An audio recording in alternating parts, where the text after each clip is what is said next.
সংশ্লিষ্ট সকল ব্যবসায়ীদের মালামাল গুছিয়ে মেলার স্থান দ্রুততম সময়ে ত্যাগ করার নির্দেশ দেওয়া গেল। অন্যথায় আদেশ অমান্যকারীদের বিরুদ্ধে আইনানুগ ব্যবস্থা গ্রহণ করা হবে। মেলা কমিটি আশ্বাস দিয়েছে যে তারা ঈদের পর মেলা চালু করার জন্য যথেষ্ট চেষ্টা করবে, তাই মেলা আবার চালু হওয়ার কিছুটা আশঙ্কা আছে।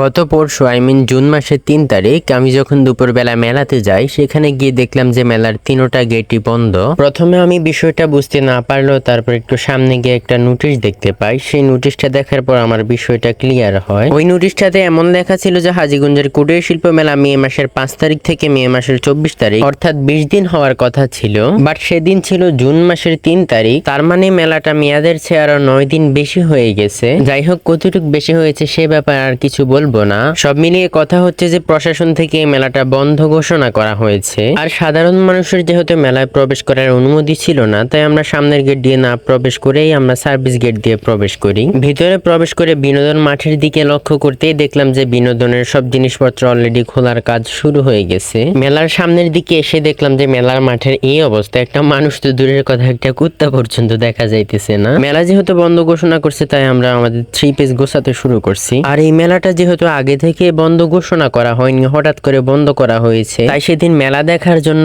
প্রচুর মানুষ এসেছে, বাট সবাই গেটের বাহির থেকে চলে যেতে হয়েছে। সময়সীমা শেষ হয়ে যাওয়ার জনসাধারণ ও দর্শনার্থীদের মেলার স্থলে প্রবেশ না করার জন্য অনুরোধ করা হলো।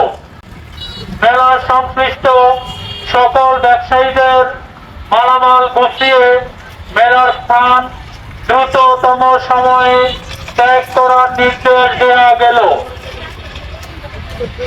অন্যথায় আদেশ অমান্যকারীদের বিরুদ্ধে আইনানুগ ব্যবস্থা গ্রহণ করা হবে।